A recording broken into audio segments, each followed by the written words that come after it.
Hey guys, Political Junkie 2414 here, and welcome back to another video. I hope you guys all had a great Thanksgiving, and I just wanted to make this video right now to kind of talk about the 2024 presidential race, because I haven't been making a lot of videos about that recently.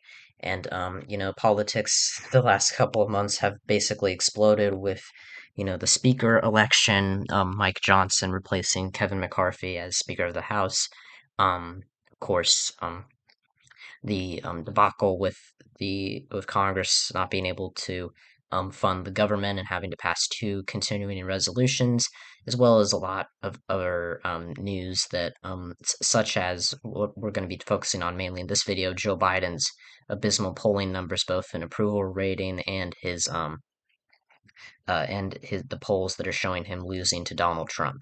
And I'm going to go over that and kind of give my take on it because I think that there's a lot of hysteria on the Democratic side about Joe Biden not being able to win re-election, and I'm going to give my spin on that and kind of explain why I kind of think that to some extent the Democrats are overreacting to the situation and why I think that Biden is actually still the favorite to win re-election. So let's get into it. If you like the video so far, make sure to hit the thumbs up or hit the thumbs up button, and subscribe to the channel and check out some of my other content while you're at it. So thank you guys.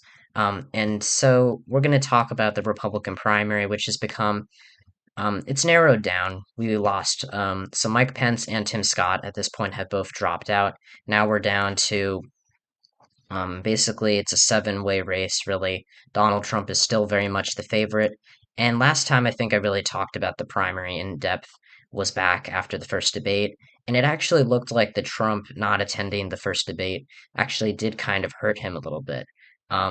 But since then, it's not like he took a serious dip and he's actually managed to expand his lead, as the as the I guess, anti-Trump vote or non-Trump vote is being split between people like Ron DeSantis, who is now at an abysmal 13%, doing really, really badly, and Nikki Haley, who after three phenomenal debate performances has really, really gotten a lot of support. She has really been able to best Ron DeSantis and a lot of uh, Republican donors who are not super enthused about renominating Trump want Haley now. And so you can see here in the Iowa polling, Haley's now in third place, just 2 points behind DeSantis. Trump is only at 45%. Now, again, I think that Trump overall is still very much favored to be the nominee. I mean, these polls are very much showing that, and the I think that he's most likely going to overperform his polling average in most of these states. I think the only way Trump doesn't become the nominee really is if he does get convicted in one of his uh criminal cases, and I think that that would likely mean that DeSantis or Haley would become the GOP nominee. And I think that Trump really is the worst candidate to take on Joe Biden right now, but again, Ron DeSantis not much better. I think Nikki Haley, honestly, in my opinion, is the only person um, in this Republican primary field that I think would be favored to beat Joe Biden, and even then, I think that it would be a pretty close election. That doesn't mean that I think Trump or DeSantis or Vivek Ramaswamy, I think, really doesn't have much of a shot. Um, but I think Trump or DeSantis could hypothetically beat Biden, just because political polarization and close elections. But I think Haley's really the only one who would be favored in a matchup. And, I will do an updated prediction for Biden versus DeSantis and Biden versus Haley, and of course, Biden versus Trump. Um, going to states like New Hampshire, Haley also, oh, not New Jersey, whoops. New Hampshire, we're in 2020. Yeah, no wonder there wasn't a polling average. Trump is also not doing super well, but Haley has actually surpassed Chris Christie. DeSantis is in is in fourth place. This is awful for him. And Chris Christie is all the way back at 12%. This is really the state that where this was his make or break state. He's really focusing much more on New Hampshire than he is on Iowa. This is kind of the state where he's putting all of his eggs in this basket. But Haley has really risen to second place and is doing really, really well against Trump. I think that New Hampshire is going to be an interesting state to look out for, but you can kind of see here. If we go back to, let's go back to October. Um, let's go back to August. The day of the debate, the day after the debate. Um, Christie was in second place. Haley was in fourth place. DeSantis was in third place. You can see here how that has changed. So you can see Haley has risen a lot. I think that those debate performances have really helped her, and I think a lot of people have underestimated her. I will say I underestimated her. I never thought she was an abysmal candidate, but I definitely think she was a little overrated. And I don't think she's an unbeatable candidate by any means. I don't think she'll be in the nominee, but I think that she really has done a really good job in those debate performances and has really, really, she is, I think, the only candidate who can really who could hypothetically balance winning a GOP primary and the general election. In Nevada, Trump is a pretty clear favorite. Not a lot to talk about here. Haley isn't really doing well here. South Carolina, though, her home state, after Tim Scott dropped out, it's even gotten better for her. Um, but I think she's risen to second place as well. Trump, this is his best state in terms of like total percentage of the early primary states. Um, and DeSantis again is in third place. Haley doing very, very well, but again, um, I think I think that this is really um, a good showing for Nikki Haley. I think Trump, the fact that he is doing worse in these early states is not a surprise, because I mean, this is where a lot of the newer candidates are staking out their campaigns. I think that after we get through all these primaries, we'll start to see candidates drop out. I think after New Hampshire, Chris Christie will probably drop out, unless, he has a really good performance. I think Haley will stick with it after South Carolina, but not for much longer. Um, if I had to guess, Hutchinson, and will drop out before the primaries, and I think Doug Burgum stays in till like New Hampshire. Um, but we'll see. We'll have to see how the fourth debate goes next month. But anyways, enough about the Republican primary. Let's talk about Joe Biden. And Joe Biden, his approval rating has gotten really, really bad. Now, again, last year it was really bad, and Democrats still managed to do pretty well in the midterms. They won the Senate, expanded their Senate majority by one vote, or by one seat, by winning Pennsylvania, and they barely lost the House, as well as picked up a couple of governorships. Um, but Biden is doing worse than he did last year, and Donald Trump, um, his approval rating or favorability rating um, is currently higher than Joe Biden's. It's at 11%. But again, Trump is a very toxic candidate. And I think after last year, I think a lot of people forget that the polls. So let's look at the polls. Excuse me. I'm a little disorganized right now in my thinking. But a lot of the polls right now are showing Donald Trump beating Joe Biden. And again, these are popular vote polls. And let's go back to 2016, the election that Trump actually won. Um, he didn't even win the popular vote. This was one of five elections in presidential elections in American history where the winner of the popular vote in the presidential or the candidate who won the popular vote lost the electoral college and lost the election. Trump lost the popular vote by 2 points. And again, all these polls are showing just very low, a very high number of undecideds, or a significant number of undecideds. And I know a lot of people are saying that a third party candidate like RFK Jr., Joe Manchin would do really, really well. But here's the thing. I really think that even though the American people want to have a third party candidate. The truth is we've become so polarized and so in the two party system has become so ingrained in our political mindset that we always think of them as spoilers, and we don't think that they really have a shot. And I think that that sentiment is enough to actually doom them, if that kind of makes sense. It's like this, we you know, as Americans, kind of psych ourselves out, saying, "Oh, well, the third party candidate, oh, they'd just be a spoiler to Biden, or they'd be a spoiler to Trump." I think RFK Jr. would honestly be a spoiler to Trump, and I think that the only reason why he's getting these significant numbers is one, independents really get better numbers, better poll numbers than they do in the actual general election. Just look at last year with Oregon's governor race, where there was a lot of concern from Democrats that the independent candidate was going to doom Tina Kotek. That didn't end up happening. Um, but I think that, what was I going to say? I also think RFK Jr. is honestly, I think the more people will learn about him and um, the more they become aware of his more anti-vax views, that's going to turn off a lot of independents and a lot of dissuaded Democrats or independents who don't like Trump but are afraid of or don't want to vote for Biden. So I don't think that I think as RFK Jr. becomes more well known as we approach the election, I really think that his numbers are going to start dropping, and I don't think that the third party candidates are really going to have a major impact on this race. I think it's just there's a lot of noise about it, um, and I would say I don't really buy into it just yet. So, going back to 2016 again, this was the election where Trump won Wisconsin, Michigan, Pennsylvania.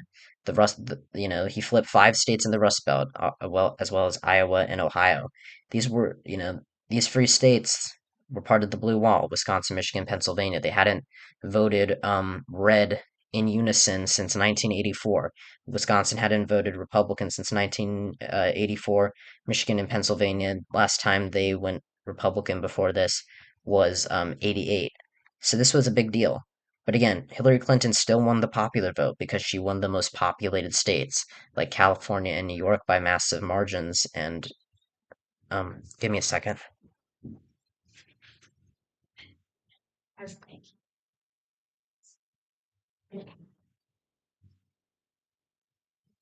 Sorry about that. But yeah, Democrats were able to win the most populated states by large enough margins that they were able to win the popular vote but still lose the election. And so, look, I'm not saying that Joe Biden can't lose in 2024 to Trump, but I think that it's pretty naive to say he can't, especially when you look at the margins in all of these states, all these battleground states where he is currently um, not doing so well in the polling data, like Arizona, a state that is pretty anti-Trump. Trump is currently leading, but again, a lot of the polling in Arizona and also in Nevada, um, these states historically have underestimated Democrats in polling, and after last year, when the polls in almost every single race overestimated Republican support. Um, I really don't think that the polls have changed, and I think that a lot of people are panicking because they're like, "Oh, look at how bad the polls are for Joe Biden. The Democrats need to get someone else who can do well." But here's the thing: when you look at someone like Kamala Harris, who would likely, be the next, logically the next, front runner for the Democratic nomination. Let's go to Kamala Harris polling. Here, nationwide polling. Um, Kamala Harris. Good God, give me a second here. Uh,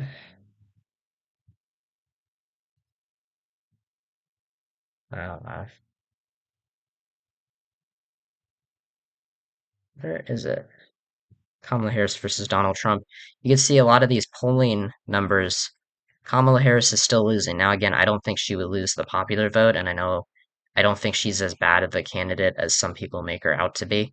But again, I think Democrats are just really, really, I think that Trump winning in 2016 has made a lot of people say, oh, well, we can't underestimate him no matter what. We have to doom and gloom on the Democrats. And again, I think that the Democrats right now are favored in the presidential race. Now, again, not saying that it's a lock by any means. Joe Biden has issues. His age is a big issue. But I think a lot of people have forgotten, um, just with Trump out of the White House for, 3 years now. Again, he's been in the news, but I think that um, he once he comes more, starts to return to the spotlight. Not to say he hasn't really. I mean, he was, pretty big in last year's midterms, and there's been the whole indictment thing going on, which has put him in the news. But I think overall, the American public has kind of forgotten and kind of just um, they've forgotten how inflammatory Trump can be, and I think that he is a really bad general election candidate. Again, not trying to be biased here towards the Democrats. I think you guys know my political views, but I'm just kind of saying when you see the results from last year's midterms, which again are not necessarily an indicator of how the presidential race is going to go because in 2010 Democrats did very badly, but then Obama was able to win the White House for a second time. But if you go to this year's elections, you can see in Kentucky, and again, governor's races are very different. Andy Bashir won re-election mainly because of touting his economic achievements and painting Daniel Cameron as as an anti-abortion extremist. And again, I'm not saying Kentucky is going to go for Joe Biden in 2024. I highly doubt it. But let's even go to Mississippi. Mississippi, this was a race that everyone kind of thought maybe there was some potential here, but Tate Reeves won by even less than he did in 2019 against the Attorney General of the state. I thought that this race wasn't going to be a blowout for Reeves, but I thought that it wasn't going to be this close. And so, Brandon Presley did a very good job here. And when you look at other elections like the Ohio, let's go to Ohio, the 2023 um, election results, the constitutional amendment to protect abortion rights, which again, Ohio, I'm not saying is going to flip blue in 2024. I think Sherrod Brown's got a shot at re-election, but Joe Biden definitely won't win it. But again, the pro-choice side won this election, which was expected. But again, Democrats and have been able to really capitalize on the abortion issue. Now, again, the economy is not a good, is a problem for Democrats. I think that a lot of people, polls have shown that Republicans that the American public trusts Republicans more so with the economy to handle economic issues than the Democrats. But again, voters at the end of the day were not happy with Trump after January 6th and did not approve of a lot of his candidates, a lot of his candidates who were considered extreme and did not do well with independent voters last year or this year. And I think that overall, at the end of the day, the polls are still, I don't think that the polls have really swung back to overestimate Democrats. That's something that I pointed out last year. I think that especially afterward, I said, look, I think the Democrats can, in 2024, maybe pollsters overcompensate for overestimating Republicans, and so they overestimate Democrats again. But it doesn't seem like that's happening because, again, even if Biden loses the election, I find it really hard to believe that Trump is going to win the popular vote. And again, not none of these, in states like Pennsylvania, were very close in 2020, and Democrats did really well in 2022. Trump, a lot of these polling numbers. Again, I'm not saying that um, necessarily getting to 50% means is what's required for me to believe that a candidate's going to win a state. But Trump here is getting some pretty um, reasonable numbers. I think it's just Biden's base is less enthusiastic, which is a problem, and I think that that needs to be addressed. But again, I think that the polls really haven't I don't think the pollsters have learned. I think that they're still overcompensating for overestimating Democrats in 2020. I don't think they've learned from their mistakes in 2022. And I think that that was something that was shown this year in the 2023 elections. And I think that it's something that we're going to see in 2024. So overall, I don't think that Joe Biden is a shoo-in for re-election. I don't think Democrats are a shoo-in for the House elections, and especially not for the Senate elections. But I do think overall the Democrats need to kind of look on the bright side and say, yes, things aren't looking good according to the polling data, but Joe Biden, I don't think right now is the issue because we saw that the Republican Party really didn't has not had good perform. They really haven't had a really good election year since 2016. I guess 2021 was pretty good, but overall, I think that um, that was an off-year election, and I think with the fall of Roe v. Wade and Donald Trump's, you know, on a, while I wouldn't call him uncharismatic, but I would say that he, with his extremist, why people, sorry, trying to think here, um, with his personality that a lot of people and his views that a lot of people view as extremist, especially independent voters, I think that it really does show how I think that it really does it goes to show how weak of a candidate he is, and I think that the polls are underestimating Joe Biden. I think that the media is underestimating him, and I think that this overall isn't a shoo-in for the Democrats by any stretch of the imagination. Biden's going to have to fight hard for this, but I also think that again, we are a year out from the election. We a year out from the 2022 midterms. It looked like Republicans were going to sweep the House and the Senate, and that didn't end up happening. They barely won the House, barely won, or they lost the Senate. And I think that overall, if the election were held today, I don't think that Biden would do amazing. I don't think he would do as well as I'd say he would have done, after the midterms last year. I think that I'm more cautious about this race, but I still think that he's the favorite at the end of the day. So anyways, before I keep on rambling, thank you all so much for watching this video. Make sure to like the video, subscribe to the channel if you haven't already. Let me know what you think about these polling numbers. Do you think that Joe Biden is seriously an underdog to Donald Trump, or do you think, or do you agree more so with me and think that he is still the favorite and that these polling numbers are a reflection of uh, errors, are a continuation of Republican overestimation from 2022 and 2023. Let me know what you think down in the comments below. Make sure to, as I said, like the video, subscribe to the channel if you haven't already. Check out my non-political channel, Interactor127, and my comrades channel, Growlingzoo666. And I'll see you guys next time when I talk about all things politics. See ya.